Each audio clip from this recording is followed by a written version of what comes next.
தண்டனைக்கு பயந்து நிதி ஆயோக் கூட்டத்திற்காக டெல்லி சென்றிருக்கிறார் முதலமைச்சர் ஸ்டாலின். பிரதமர் தலைமையில் 3 ஆண்டுகளாக நடந்த நிதி ஆயோக் கூட்டத்தில் ஏன் பங்கேற்கவில்லை எனவும் எதிர்க்கட்சித் தலைவர் எடப்பாடி பழனிசாமி கேள்வி.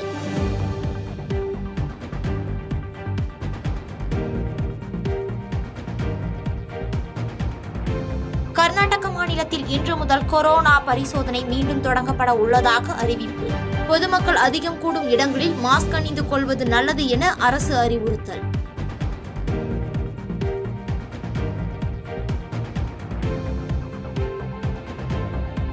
ரெட் அலர்ட் விடுக்கப்பட்டுள்ள நிலையில் டெல்லியில் பலத்த காற்று, இடி மின்னலுடன் கூடிய கனமழை. மரங்களின் அருகிலோ பலவீனமான சுவர்களின் அருகிலோ பொதுமக்கள் நிற்க வேண்டாம் என வானிலை மையம் அறிவுறுத்தல்.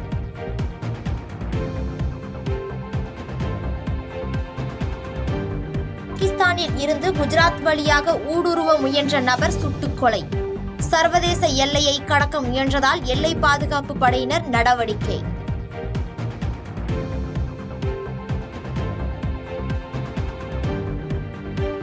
இமாச்சல பிரதேசம் குழுவில் ஏற்பட்ட திடீர் வெள்ளத்தால் வாகனங்கள் சேதம். மேகவெடிப்பு காரணமாக கூறப்பட்ட நிலையில் கனமழையே வெள்ளத்திற்கு காரணம் என அதிகாரிகள் தகவல்.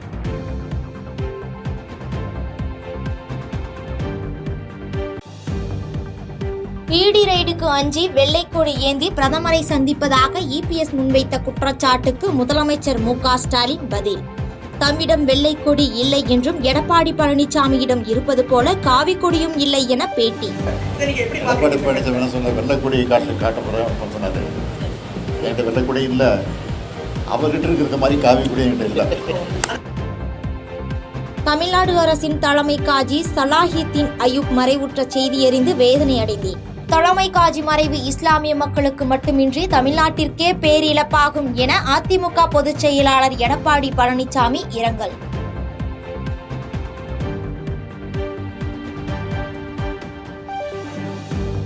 ஆட்சிக்கு வந்த 48 மாதங்களில் நகராட்சி, பேரூராட்சி, மாநகராட்சிகளில் 2 முறைக்கும் மேல் சொத்து வரியை உயர்த்தியுள்ளது திமுக அரசு. கடந்த 4 ஆண்டு ஆட்சியில் ஸ்டாலின் அரசு மக்கள் வயிற்றில் அடித்து வருவதாகவும் எடப்பாடி பழனிசாமி காட்டம்.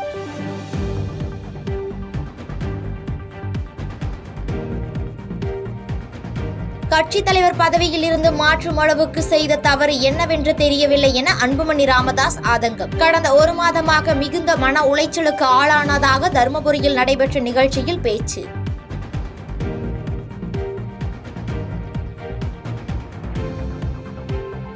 விலிங்கம் துறைமுகத்தில் இருந்து கொச்சி நோக்கி வந்த கப்பல் கடலில் மூழ்கியது. சரக்கு கப்பலில் இருந்த மாலுமிகள் உட்பட 21 பேரை மீட்டது கடலோர காவல்படை.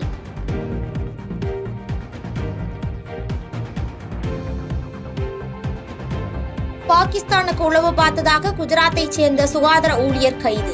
கட்ச் பகுதியில் ஆயுதப்படையில் பற்றிய முக்கியமான தகவல்களை பாகிஸ்தானுக்கு பகிர்ந்து கொண்டதாக குற்றச்சாட்டு.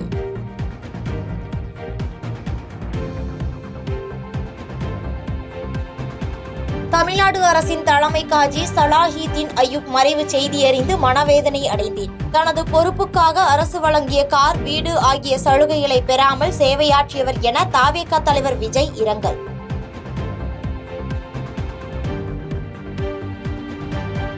செய்திகளை உடனுக்குடன் தெரிந்து கொள்ள கீழ்கண்ட கேபிள் மற்றும் டிடிஎச் நெட்வொர்க்குகளில் எம்நாடு செய்தி தொலைக்காட்சியை காணுங்கள்.